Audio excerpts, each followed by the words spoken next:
Picture a house. Any house. Now, picture walking up to the front of it. There's a porch, maybe some steps, and right in the middle, a front door. Now forget all of that, because this tiny house doesn't have one. No door in the middle of the front wall. No welcome mat facing the street. No knob to knock on. Instead, an entire wall of glass rolls up like a garage, and that's how you get inside. And here's the twist that's going to bother you for the rest of this video. It's not even that unusual. Once you start looking, you realize almost no tiny house has a front door in the place you'd expect one. There's a reason for that, and it's not really about style. It's about trailers, building codes, and a couple of very practical problems nobody warns you about until you're already living in 200 square feet. Stick with me, because by the end you'll never look at a tiny house's entrance the same way again. And I'll show you exactly what replaces the front door, and whether it's actually a smart trade-off or a problem waiting to happen. Quick ask before we dive in. If tiny houses, clever space-saving design, or wait, that's actually genius architecture is your thing, hit subscribe now. We're about to get into the real reasons builders keep ditching the traditional front door, including one detail about towing that almost nobody talks about. Let's get into it. Let's clear something up first, because no front door doesn't mean no way in. Obviously, you need an entrance. What it means is that the entrance isn't a conventional door in a conventional spot, hinged, centered, facing the street, the way basically every house you've ever lived in was built. Instead, tiny house builders have been quietly replacing that whole concept. Some use a giant glass garage door that rolls straight up into the roofline. Some use a full sliding glass wall, like a patio door scaled up to become the entire entrance. Some hide the entrance around the side, or on the trailer's tongue end, tucked completely out of view from the street. And some skip a swinging door altogether in favor of a pocket door that vanishes straight into the wall. One tiny house builder, New Frontier Tiny Homes, built a model called the Alpha that shows exactly how far this can go. An 8 by 9 foot glass garage door on one side, paired with an 8 by 8 sliding glass door on the other. So the entire home can be opened straight through, front to back, with no traditional doorway at all. When it's parked, the whole front of the house can disappear upward, turning the entrance into an open-air pass-through instead of a doorway you walk through one at a time. That's the headline version of no front door. But the more interesting story is why builders started doing this in the first place. And it's not just because it looks cool on Instagram. Here's the detail that genuinely surprised me while researching this. Most tiny houses are built on trailers, which means they get towed down the highway. And that changes everything about where a front door can even go. Think about it from the builder's side. The narrow end of the trailer, the end with the hitch, is the front when it's rolling down the road. But once it's parked, that end usually backs into the lot because it's far easier to back a trailer into a spot and disconnect the tow vehicle than to try and thread it in nose first, and then have nowhere for the truck to go afterward. So the front of the house, while driving, quietly becomes the back of the house once it's sitting still. Which means if you built a conventional-looking front door on the actual front, the narrow, hitch end, it would end up facing a fence, a shed, or the neighbor's yard once the house is finally parked. That single logistical quirk is a huge reason so many tiny houses put their main entrance on a long sidewall instead. The side that actually ends up facing the yard, the view, or the street once the trailer's done moving. It's not an aesthetic choice. It's a towing choice that just happens to also look unconventional. And once your entrance is already on a sidewall instead of the front, the whole idea of a formal, centered front door kind of stops making sense. You're not walking up a symmetrical porch to a centered door anymore. You're walking along the length of the house to whatever opening makes sense. And that opened the door, so to speak, for builders to get creative about what that opening actually looks like.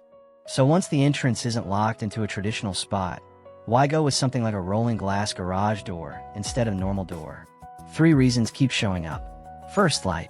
A tiny house has a tiny footprint, which means a tiny amount of wall space for windows. Swap a solid door for a full glass panel, and you just turned your entrance into your biggest window. That single change can transform how big a 200 square foot space feels inside. Because glass doesn't just let light in, it visually erases the wall, so the eye reads the space as continuing outward instead of stopping at a hard edge. Second, the great outdoors, literally. Tiny house living leans hard on the idea that your outdoor space is basically an extension of your indoor space. You don't have room for a big living room, so your deck or patio has to do some of that job. A rolling glass wall that fully disappears turns a deck into a genuine extension of the living room, not just a separate space you access through a doorway. It's the same logic full-wall patio doors used in regular homes, just applied to something 12 feet wide. Third, and this one a little more honest and less glamorous, proportion. Standard doors are built for standard houses. A full-size 80-inch by 32-inch door, which is what most building codes require for a normal house, can look genuinely oversized on a home that's only a few hundred square feet. Builders have gotten creative to avoid that. Some scale doors down to match the owner's actual height and shoulder width instead of code minimums. Some use narrower RV door sized as small as 26 inches wide, and some sidestep the whole proportion problem by going with a glass panel or garage-style opening that doesn't read as a door at all. It reads as part of the wall. Now here's where I have to be straight with you. Because most videos on this topic stop at "look how cool this is," and skip the part where things get complicated. Glass garage doors and big sliding walls are genuinely difficult to seal. A hinge door with proper weather stripping can get remarkably airtight. A large rolling or sliding glass panel, by contrast, has a lot more edge length and moving mechanism to seal against, and even well-built versions with rubber gaskets and flaps struggle to match a standard door's airtightness. In a tiny house, where you're heating and cooling a tiny volume of air, that gap matters a lot more than it would in a normal-sized home. A drafty front door in a 2,000 square foot house is an inconvenience. A drafty entire wall in a 200 square foot house is a real energy problem. There's also a security and durability trade-off. Glass, by definition, isn't as tough as a solid insulated door, and a mechanism with rollers or tracks is simply more likely to need maintenance over the years than a door on two hinges. And then there's the code question, which is genuinely confusing even for builders. Standard residential building codes require a specific minimum door size for what's called egress.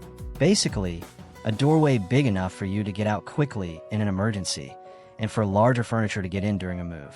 Most tiny houses built on wheels are legally classified as RVs rather than permanent residences, which means those residential codes technically don't apply to them the same way. That's exactly why you'll see tiny houses with much smaller, non-standard entrances than a normal home would ever be allowed to have. It's a legal gray area that gives builders a lot of creative freedom. But it's also worth knowing if you're ever picturing yourself actually living full-time in one of these. So is the traditional front door actually disappearing, or is this just a tiny house quirk? Interestingly, this is spreading into full-size home design too. Interior designers have flag pocket doors, the kind that slide completely into the wall and vanish, as a genuine comeback trend for 2026, valued specifically because they save space and add a bit of drama when they're opened. That's a different application than a tiny house garage door, but it's the same underlying instinct. Doors are starting to be treated less like fixed architectural features and more like flexible openings that can disappear when you don't need them. At the same time, there's a counter-trend happening at full-size homes' actual front entrances. 2026 design coverage has pointed to homeowners investing more in expressive, welcoming front porches and entryways, treating the approach to the door as its own design statement.